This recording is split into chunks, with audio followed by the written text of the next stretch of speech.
The headliners.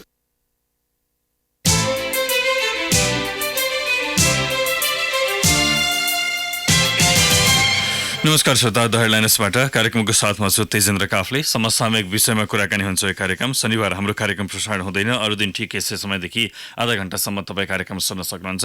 आजको कार्यक्रममा हामी पछिल्लो समय जुन रूपमा चर्चा परिचर्चाहरू भइरहेका छन्, विभिन्न कोणबाट हेरिरहेको छ, यो हिन्दू राज्य स्थापना हुनुपर्छ, राज संस्था स्थापना पुनःस्थापना हुनुपर्छ लगायतका विभिन्न विषयहरू चर्चामा छन्। यिनै विषयमा केन्द्रित रहेर के संवैधानिक हिसाबमा, राजनीतिक हिसाबमा, अन्तर्राष्ट्रिय अनुभवहरू यी सबैमा सम्भव छ नेपालको यो चर्चा, यसमा केन्द्रित रहेर कुराकानीको प्रयास मैले गरेको छु। संविधानविद डाक्टर विपिन अधिकारीसँग कुराकानी गर्नेछु। कार्यक्रम सुन्दै जाँदा तपाईँलाई पनि कुनै जिज्ञासा है, हामीलाई हाम्रो स्टुडियोको टेलिफोन नम्बर 55 41 905 मा फोन गरेर प्रश्न टिपाउन सक्नुहुन्छ।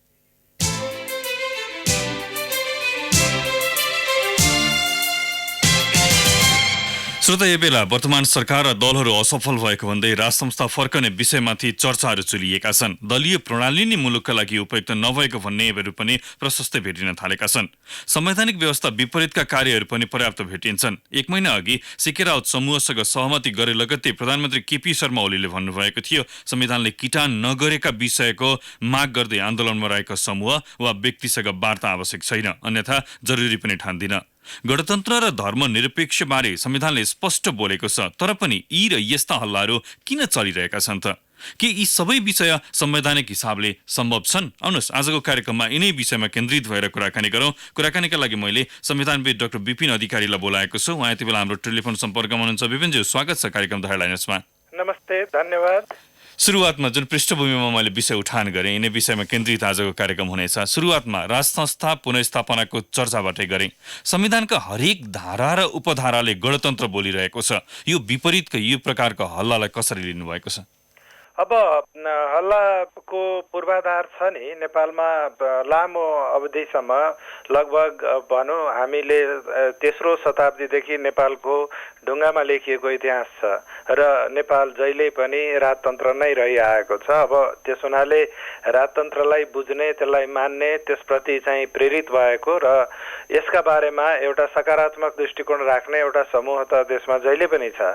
त खास गरी जब नेपालमा प्रजातान्त्रिकरणको एउटा प्रक्रिया सुरु भयो, त्यो प्रक्रिया सुरु भएपछि राजालाई नै साथमा लिएर प्रजातान्त्रिकरणको प्रक्रियालाई अगाडि बढाउने भन्ने मान्यताका आधारमा नेपालका ठुला ठुला राजनीतिज्ञहरू अगाडि बढेको पनि देखिन्छ। त्यस हुनाले अब यो यसका बारेमा भन्नु, सोच्नु, आउनु, यो चर्चामा हुनु भनेको असम्भव, यो मतलब हुनै नहुने कुरा चाहिँ होइन। त्यो चाहिँ बिरामी भए जस्तो, ज्वरो आए जस्तो होइन। त्यो चाहिँ के हो भने एउटा त्यसको पृष्ठभूमि छ, तर अब यो कति भाएबल छ भन्ने कुरा चाहिँ अहिलेको लागि कुनै पनि मान्छेको एउटा तार्किक एउटा दृष्टिकोण त्यसमा छ कि छैन, हुनुपर्छ भन्ने कुरो चाहिँ हामी भन्न सक्दछौँ। यसको सुरुवातको आधारहरू चाहिँ के देख्नुहुन्छ तपाईँ? जस्तो जुन रूपमा 250 वर्षभन्दा लामो समय हामीले राज संस्था बितायौँ, यो नेपालमा राजा रहे भन्ने कुराहरूको चर्चा परिचर्चाका बीच हामी पछिल्लो समय गणतान्त्रिक मुलुकमा छौँ। त्यही अनुसारको संविधान हामीसँग छ, संरचनाहरू हामीसँग छन्। यो सुरुवात चाहिँ के कारणले भयो भन्ने लाग्छ? राज संस्था पुनःस्थापना हुनुपर्छ भन्ने आवाजहरूको हो। शासनको यस्तो छ, अब संविधानलाई हेर्नुभयो भने संविधान तपाईँले अघि छ भन्नुभयो, संविधान गणतन्त्रमुखी छ। मैले हेर्दा के देख्छु भने संविधान गणतन्त्र या राजतन्त्र भन्ने विवादमा छैन। अब निश्चित रूपमा संविधान एउटा गणतान्त्रिक पद्धति या संरचनाहरूमा आधारित छ अहिले, तर अब संविधानहरू संशोधन हुन सक्छन् र संशोधन गरेर राजतन्त्र ल्याउन सकिन्छ कि सकिँदैन भन्नुभयो भने त्यो सकिन्छ, किनभने संशोधनको जुन प्रावधान छ त्यो प्रावधानले देशको सार्वभौमता, अखण्डता जस्ता विषयहरूलाई गलाउने गरी, त्यसलाई चाहिँ प्रभावित गर्ने गरी, उल्लङ्घन हुने गरी चाहिँ संविधानको संशोधन हुन सक्दैन। तर अब शासनको चाहिँ प्रकृतिहरूका बारेमा परिवर्तन गर्न सकिन्छ। त्यसबेलाका विवादहरूतर्फ जानुभयो भने केही भोटहरू प्राप्त गर्नका लागि यो जो गणतन्त्र सम्बन्धी चाहिँ प्रष्ट प्रावधानलाई विड्र गरिएको थियो। त त्यो भोट त एउटा लाइभ फ्याक्ट हो र हामी गर्न त्यो संविधानले दिन्छ। अनि बाँकी रह्यो जुन संवैधानिक अन्य प्रावधानहरू छन् अब त्यसले त्यो कति प्रभावित हुन्छन् भन्दा ती सबै अब संविधानको 2/3 खालि के हो भने तपाईँ प्रजातान्त्रिक शासन पद्धतिलाई चाहिँ गलाउन सक्दैन।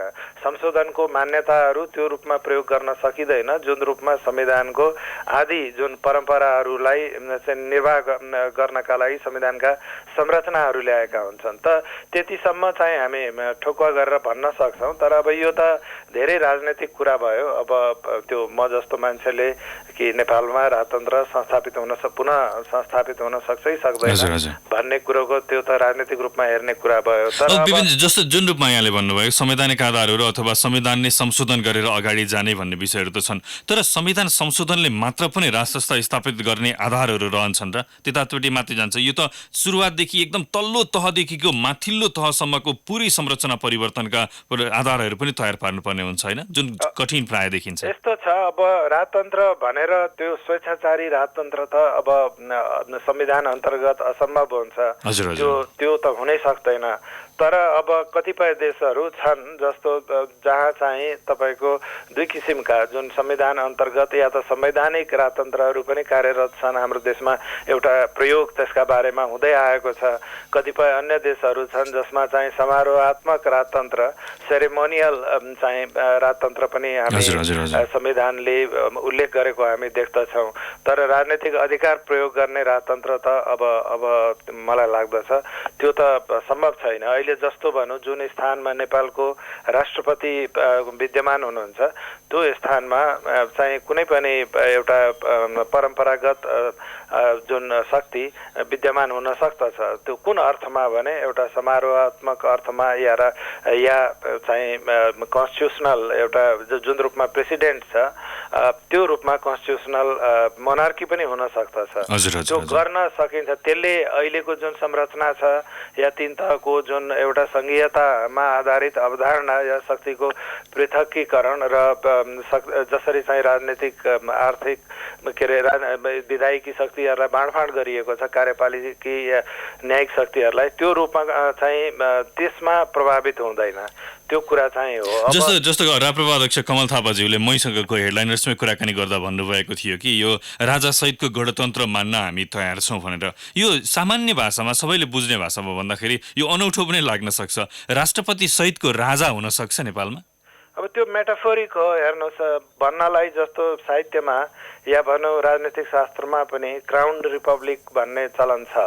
तपाईँको के छ भने राजा छन् तर राजाको हैसियत चाहिँ गणतन्त्रले निर्धारण गर्दछ र उनी गणतान्त्रिक मान्यताका आधारमा मात्र चल्दछन्। भनाइको अर्थ मान्छेले यदि राजालाई ठाउँ दिएका छन् भने जस्तो गिरिजाबाबुले ऊ बेला चाहिँ भन्नुभएको पनि थियो कि अब मुलुक निर्माण गर्ने राजाहरू त्यसको वंश जुन छ एउटा डाइनेस्टी छ या भनौँ राजालाई समावेशीकरणको प्रतीकको रूपमा होइन न्यायिक एउटा देशको इतिहासको अभिभावकको रूपमा या पहिचान सभ्यता र राष्ट्रियताको एउटा आधारका रूपमा लिने प्रचलनहरू छ। र यदि राजतन्त्र आज संसारमा कतै छन् टिकेका छन् भने त्यसको कारण राजनीति होइन, त्यसको कारण त जहिले पनि यो मान्छेमा रहेको राजतन्त्रप्रतिको सम्मान नै हो। जनताको मत हो भनौँ न अझै सिधा अर्थमा हैन। जनताको मत हो र खास गरी राजाहरूले मुलुक निर्माण गर्न या मुलुकको एउटा पहिचान बनाउनलाई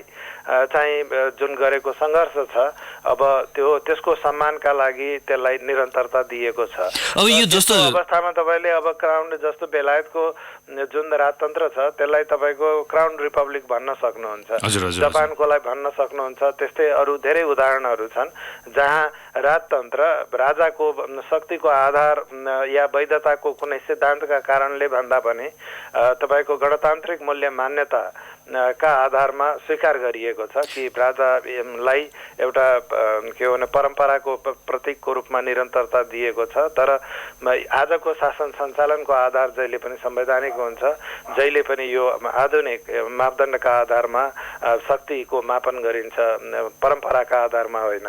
त अहिलेको मान्यता त त्यही नै हुनुपर्छ र त्यही नै हो। अब विपिनज्यू, जस्तो जुन संविधानको पहिलो पेजमा अर्थात् प्रस्तावनामै भनिएको छ, संघीय लोकतान्त्रिक गणतन्त्रात्मक शासन व्यवस्थाको माध्यमद्वारा दिगो शान्ति, सुशासन, विकास र समृद्धिको आकांक्षा पूरा गर्न संविधान सभाबाट पारित गरी यो संविधान जारी गर्दछौँ। यसको अर्थ अन्य राजतन्त्रको विषयमा बोल्न, राजा पुनर्स्थापित गर्न, यी सबै विषयहरूमा त संविधानले छेकबार लगाइसकेपछि यो प्रक्रिया अगाडि बढ्ने अप्ठ्यारो हो। प्राय के मानिन्छ भने तपाईँ संवैधानिक कानुनमा प्रस्तावनालाई पनि संशोधन गर्न सकिन्छ, प्रस्तावनालाई पनि संशोधन गर्न सकिन्छ। तर जुन एउटा प्रजातान्त्रिक संरचनाहरू छ हो, त्यो तपाईँ संशोधन गरे पनि संशोधनको उद्देश्य चाहिँ यो के हो भने संविधानवादबाट डिपार्चर गर्ने होइन, त्यसलाई बलियो बनाउने हो। तर अब जुन शक्तिका स्वरूपहरू छन्, फर्म अफ गभर्मेन्टहरू छ, मैले भने नि तिनीहरूको बारेमा चाहिँ रोकेको छैन। संविधानको जुन संशोधनको व्यवस्था छ त्यसलाई खुला राखेको छ र अब त्यो डिबेट भएको, त्यसका बारेमा बोलिएको, रेकर्डमा गएको कुरा हो। त्यस हुनाले अहिले त्यो कुराहरूलाई बिर्सेर अनि एउटा मात्र तपाईँ प्रस्तावनाको कुनै अनुच्छेद पढेर व्याख्या गर्ने भन्दा पनि त्यसको समग्र रूपमा व्याख्या गर्ने हो। मैले भने संविधान अड्को होइन, अर्को चाहिँ के हो भने अब त्यो राजनीतिक विषयवस्तुहरू हुन् जसको बारेमा हामीसँग त्यो रूपमा चाहिँ त्यो परिस्थिति छ कि छैन भन्ने हो। अब अर्को विषय, संघीय मुलुकमा राज संस्थाको परिकल्पना गर्न सकिन्छ कि सकिँदैन? जस्तो मैले सिधा अर्थमा भन्दा प्रदेशहरू सहितको राज संस्था होइन, त्यो हुन सक्छ नि, सैद्धान्तिक रूपमा त्यो हुन सक्दछ। किनभने मैले भने नि शक्ति सत्ता सञ्चालनको आधार त्यो चाहिँ त्यो रूपमा राजालाई स्वीकार नगर्यो भने त अन्य कुरा त ले निरन्तरता स्वतः पाउन सक्छ। अब अर्को विषय हजुर, पछिल्लो समय चर्चामा रहेको राज संस्थाको यो चर्चापछि अब अन्य विषय उठान गर्छु, त्यसपछि राजनीतिक आधारहरू बारेमा यहाँसँग चर्चा गर्छु। अहिले पछिल्लो समय राप्रपा पनि यो हस्ताक्षर अभियानमा मुलुकभर आफ्नो हस्ताक्षर अभियान चलाइरहेको छ। अन्य दल विशेष गरेर काङ्ग्रेसभित्र पनि यो हिन्दू राज्य स्थापित हुनुपर्छ भन्ने विषयहरू चाहिँ एकदम ज्वलन्त रूपमा उठिरहेका छन्। हिन्दू राज्यका आधारहरू चाहिँ छन् कि छैनन्? अब हिन्दू राज्यका बारेमा पनि अब संविधान हेर्नुहोस्, मौलिक अधिकारहरू जुन मानव अधिकारका विषयवस्तुहरू छन्, यी सबैले चाहिँ देशमा चाहिँ देश भनेको एउटा सङ्गठन हो र त्यो सङ्गठनको सदस्यताको आधार यदि धार्मिक बनाइदिनु हो भने त्यसमा कोही न कोही बहिष्कृत हुन्छ र त्यस्ता मान्छेहरू जो धार्मिक रूपमा आफ्नो नागरिकतालाई परिभाषित गर्दैनन् उनीहरू पनि परिभाषित हुन जान्छन्, जुन चाहिँ एउटा आजको एउटा आधुनिक शासन प्रणालीमा राम्रो मानिँदैन। अब त्यसो भन्दै पनि हामी कतिपय देशहरू चाहिँ तपाईँको संवैधानिक रूपमा धार्मिक राज्यका रूपमा चाहिँ घोषित छन्, कतिपय संवैधानिक रूपमा उल्लेख गरिएको छैन तर धार्मिक परम्पराहरूबाट अभिप्रेरित छन्।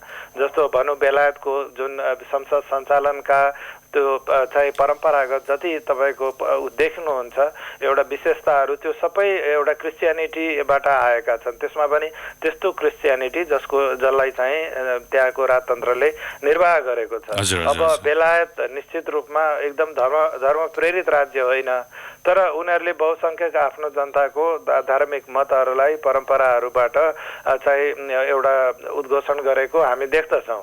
त सामान्य रूपमा त्यो एउटा कन्जर्भेटिभ कुरा हो। त्यसरी त सरसर्ती हेर्दा अमेरिकामा शपथ लिने क्रममा पनि जुन छ तपाईँ मलाई लाग्दछ त्यसले चाहिँ एउटा धर्मनिरपेक्षताको पनि कुरा गर्दछ।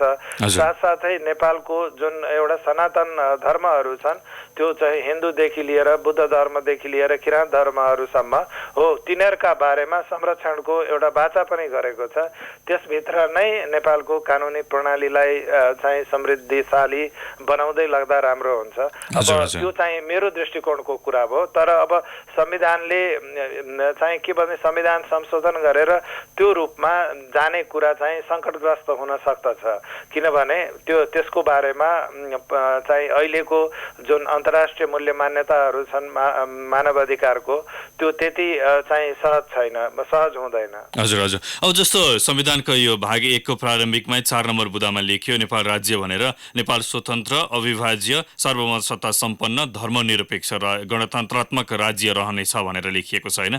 अब विषयमा संविधान संशोधन बिना त धर्म हिन्दू राज्य स्थापित गर्ने भन्ने विषयहरू पनि अगाडि आउन सक्दैनन्। तर जुन रूपमा पछिल्लो समय आवाजहरू हिन्दू राज्य स्थापित हुनुपर्छ भन्ने विषयमा उठिरहेका छन् नि, यो आवाजहरू चाहिँ अब यो संविधान संशोधन सहितको यो हिन्दू राज्य स्थापित गर्नको लागि पर्याप्त रहन्छन् कि रहन्नन् त? अब हिन्दू राज्य यसो छ, हिन्दू राज्यको कुरा किन उठिरहेको छ भन्ने कुरो प्रति अलिकति संवेदनशील हुनुपर्दछ। किन उठिरहेको छ भने जब परम्परागत धर्महरू यो देशमा अब अधिकांश रूपमा हिन्दू धर्मावलम्बीहरू छन्। अब धर्म हिन्दू भनेरै एकदमसँगले त्रिशूल बोकेर हिँडेका मान्छे भेट्नुहुन्न, तर आस्था र विश्वास चाहिँ हिन्दू धर्ममा या त्यस किसिमको संस्कृतिबाट आफूलाई प्रेरित गर्ने हाम्रो नागरिकहरू भएको देशमा अब निरन्तर रूपमा अनि हिन्दू धर्मको एउटा सबैभन्दा ठुलो एउटा फिचर के हो भने यो धर्म परिवर्तनलाई यसले स्वीकार गर्दैन।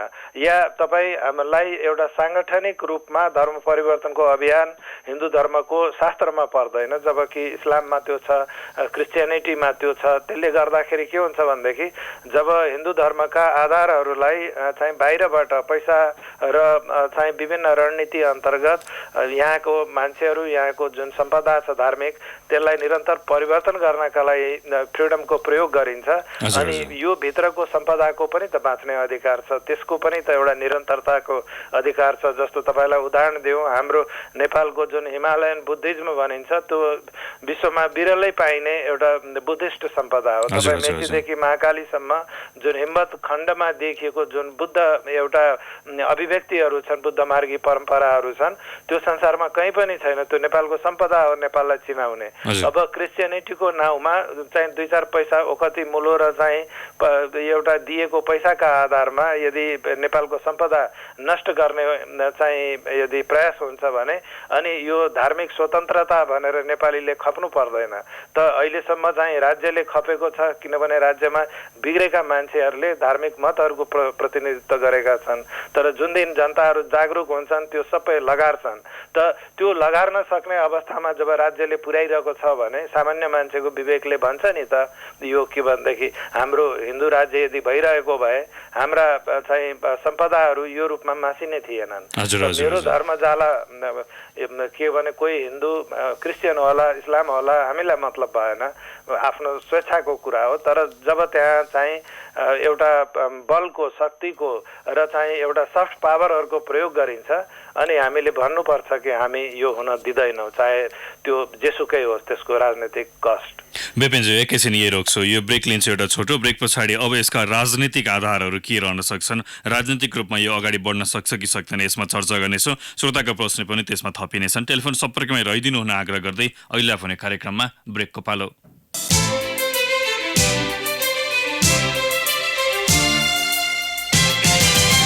पुनः स्वागत छ श्रोता द हेडलाइन्समा। आज कार्यक्रममा हामी संविधानविद डाक्टर विपिन अधिकारीसँग कुराकानी गरिरहेका छौँ। विपिनजी पुनः स्वागत छ कार्यक्रममा। धन्यवाद। केही श्रोताको प्रश्न राख्छु, त्यसपछि मेरा प्रश्नहरू जोड्नेछु। प्रेम थापाले भैरवाबाट यहाँले सोध्नु भएको छ, जनताको अपेक्षा विपरीत लादिएको संविधान हो भनेर मैले भने म गलत हुन्छु कि हुन्न? होइन, त्यस्तो त होइन। यो एउटा तपाईँको पपुलर प्रोसेसबाटै आएको हो। अब सबै जनता तपाईँको 91% हाम्रो प्रतिनिधिहरूले भोट गरेको हो, 90%। त हामी त्यो त्यति कडा भन्दा पनि हामी भन्न सक्दछौँ कि कतिपय अपेक्षाहरू संविधानले समेट्न सकेको छैन। त त्यतिसम्म भन्दा चाहिँ ठिक हुन्छ। किशोर बहादुर शाहले तिलगङ्गाबाट सोध्नु भएको छ, पूर्व राजा ज्ञानेन्द्र शाहले स्थापित गरेको संसदले संविधान सभा निर्वाचनको घोषणा गर्नु चाहिँ वैधानिक हुने, अनि त्यही संसदले घोषणा गरेको राजतन्त्रका अन्य विषय चाहिँ कसरी असंवैधानिक हुने भए भनेर सोध्नु भएको छ। सोही आशयको प्रश्न छ। खोर्सानी मोरङबाट सन्तोष खतिवडाको, हिजो पनि संवैधानिक राजतन्त्र रहेको संविधान परिवर्तन भएर गणतन्त्र लेखिएको होइन र अकाट्य त त्यो पनि थियो नि भनेर सोध्नु भएको छ।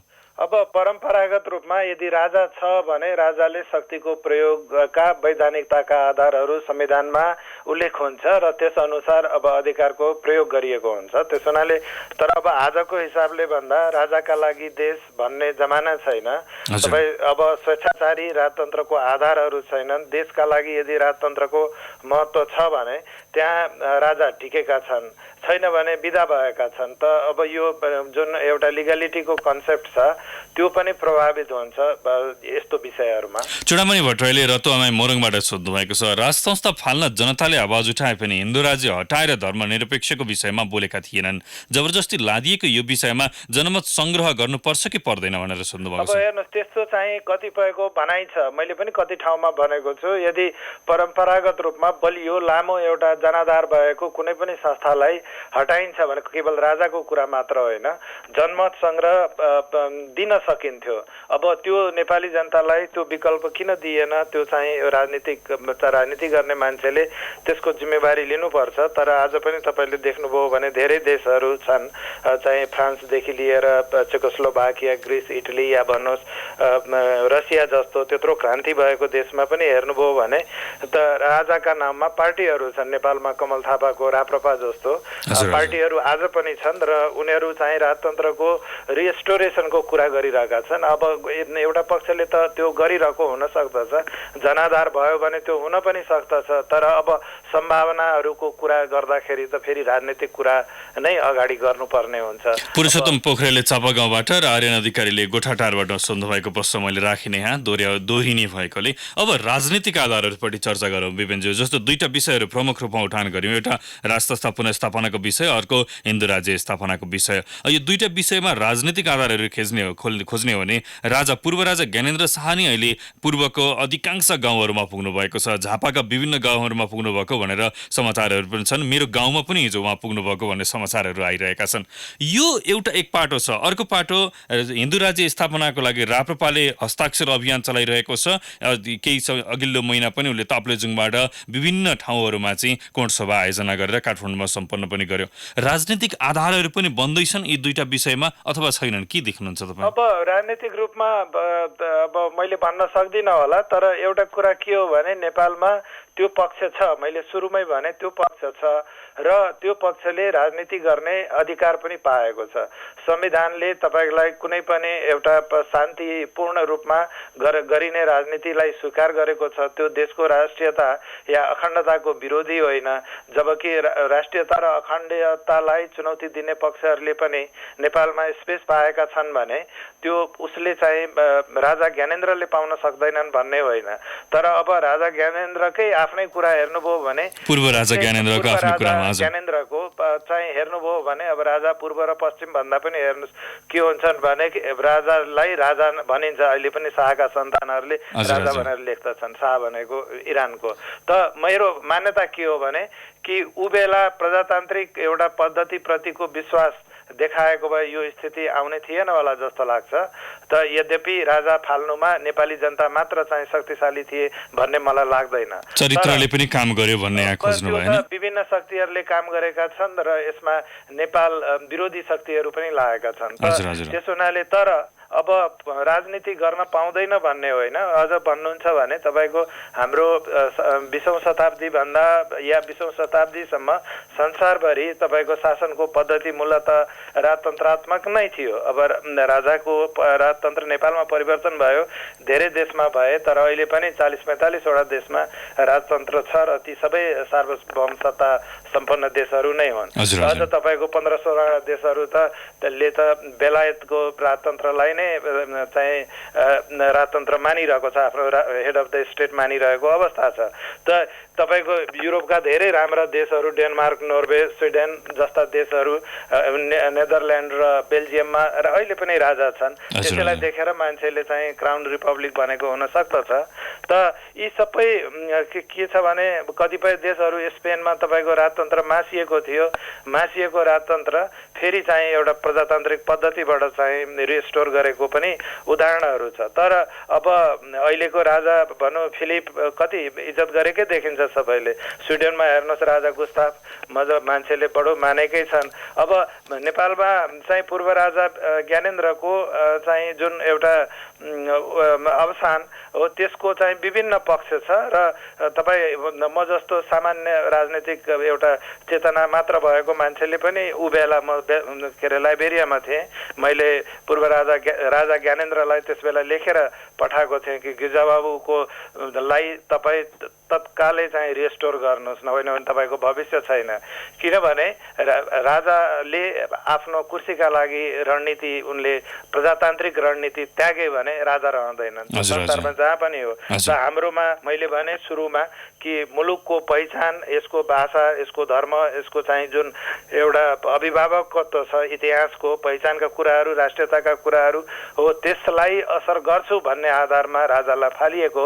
हिन्दुस्तान त इम्प्लिकेटेड नै छ यो कुरामा। त्यस हुनाले त्यतापट्टि जाने भन्दा पनि मलाई लाग्दछ यदि वंशानुगत राजतन्त्र आज कहीँ छ भने अब त्यो चाहिँ त्यसको आधार जनता हो र राजाको बारेमा निर्वाचन गर्ने, मनोनयन गर्ने पद्धति पनि छ।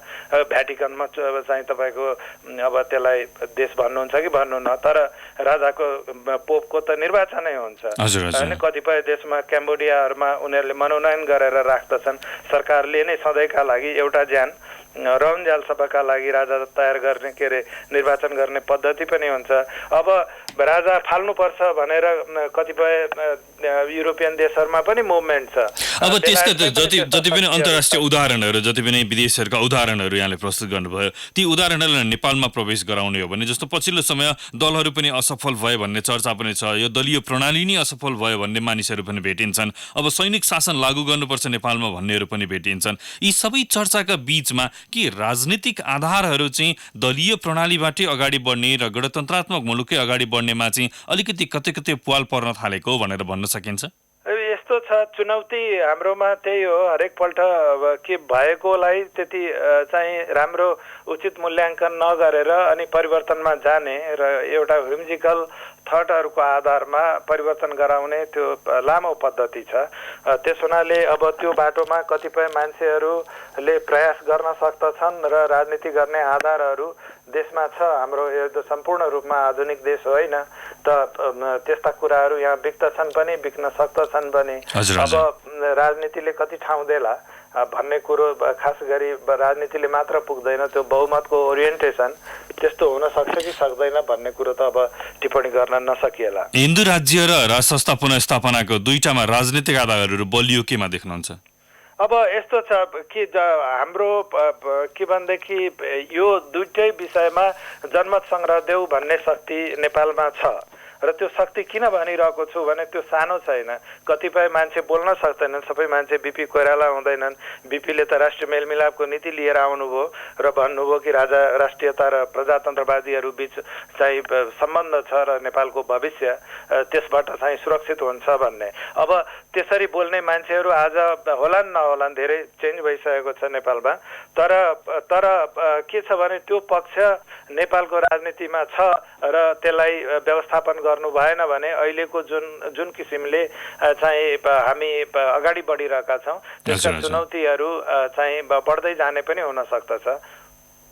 विपिनजी, समय दिनुभयो दया लानसको लागि धेरै धेरै धन्यवाद यहाँलाई। हस्, धन्यवाद। त्यो संविधानविद डाक्टर विपिन अधिकारी विशेष गरेर पछिल्लो समय राष्ट्र पुनर्स्थापना, हिन्दू राज्य स्थापना लगायतका विषयका जति पनि चर्चाहरू छन्, संविधानमा उल्लेख नभएका, संविधान विपरीतका यी मागहरूका आधारहरू रहन्छन् कि रहन्छन्, भोलिका दिनमा यी साँच्चै स्थापना हुन सक्छन् अथवा दलीय आधारमा चाहिँ जुन प्रणाली अहिले जारी भइरहेको छ त्यसका आधारमा यीहरू त्यसै निष्क्रिय भएर जान्छन्। यसमा केन्द्रित रहेर कुराकानी गऱ्यौँ। आजलाई दयालाई त्यति नै। प्रविधि संयोजनको लागि लक्ष्मीदालाई धन्यवाद। भोलि शनिबार कार्यक्रम प्रसारण हुँदैन, आइतबार नयाँ विषयवस्तु अनि नयाँ अतिथिका साथमा आउने नै छौँ। कार्यक्रमबाट तेजेन्द्र आज्ञा माग्छु। नमस्कार।